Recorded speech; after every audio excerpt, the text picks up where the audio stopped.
Students, today in the seventh part of ephedra reproduction, we are going to study about development of seed in ephedra, its structure and its germination. तो आज हम बात करेंगे ephedra के अंदर किस प्रकार से सीड या जिसे हम बीज कहते हैं वो विकसित होता है, उसकी संरचना कैसी होती है और वो किस प्रकार से अंकुरित होता है या जर्मिनेट होता है। तो हम आरंभ करते हैं। जो हमारा पिछला लेक्चर था एफेड्रा रिप्रोडक्शन पार्ट 6, उसके अंदर हमने बात की थी कि जो मेगास्पोरेंजियम होता है उस मेगास्पोरेंजियम में जो फीमेल गैमेटोफाइट जो डेवलप होता है उस फीमेल गैमेटोफाइट के अंदर जो आफ्टर फर्टिलाइजेशन जो ऊस्पोर जो विकसित होता है वो ऊस्पोर या जाइगोट जिसे कहते हैं उससे किस प्रकार से एम्ब्रियो का डेवलपमेंट होता है।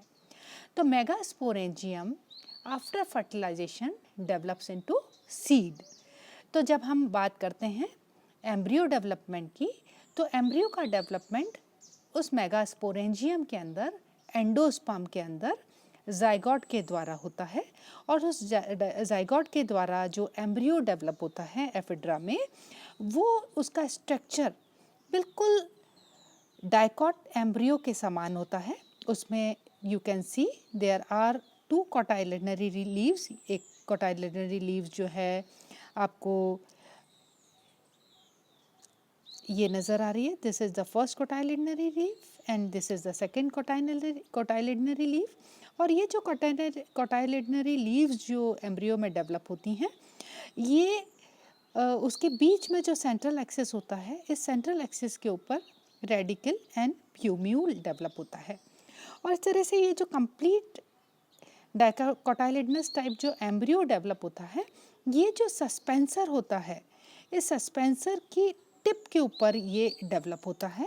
तो ये सस्पेंसर की टिप के ऊपर ये जो embryo with the help of a suspensor ये उस एंडोस्पर्म के अंदर धंसा रहता है मेगास्पोरेंजियम या ओव्यूल के।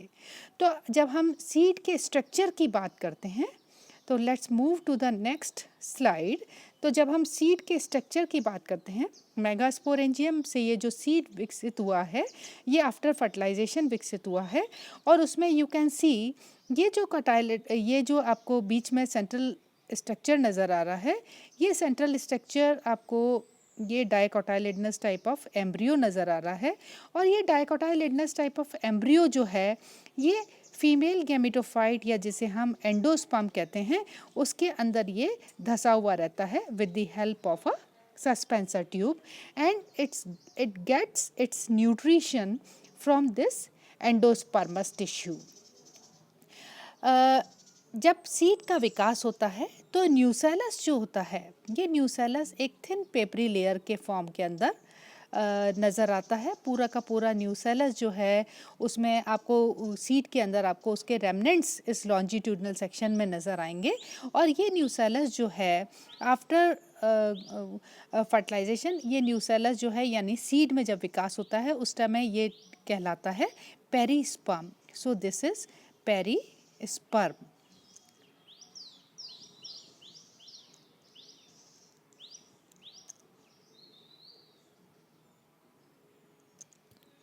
ओके और ये जो न्यूसेलस के बाहर जो आपको 2 लेयर्स नज़र आ रही हैं ये दोनों लेयर्स आपको एक this is called the inner integument और ये दिस लेयर जो आपकी ब्लैक कलर की दिख रही है दिस इज़ आउटर इंटेग्यूमेंट। तो इन दोनों इंटेग्यूमेंट से किसका विकास होता है सीड कोट का विकास होता है।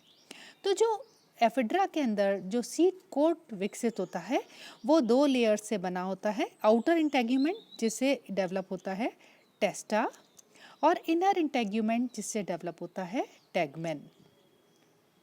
ओके तो टेस्टा और टैगमेन से मिलकर के क्या बना सीड कोट बना। और इसके अलावा एक और एक्स्ट्रा एनवलप पाया जाता है। ये एनवलप जो मेगास्पोरेंजियम के बाहर जो सबटेंडिंग ब्रैक्ट होता है उस सबटेंडिंग ब्रैक्ट के फ्लैशी होने से उसके थिकन होने से ये एक एक्स्ट्रा एनवलप डेवलप होता है। तो ये जो पूरा का पूरा आउटर जो आपको फ्लैशी ये एनवलप नज़र आ रहा है, ये पूरा ब्रैक्ट है जिसके द्वारा ये जो है एक्स्ट्रा एनवलप विकसित हो जाता है एफिड्रा के सीड के बाहर. So this is the structure of the mature seed of the ephedra. Let's move to the next slide where you can see these are different stages in the germination of seed. और जैसे ही ephedra में seed विकसित होता है immediately उसमें germination शुरू हो जाता है. There is no resting period और सीड का जर्मिनेशन जो होता है वो एपीजियल टाइप का होता है.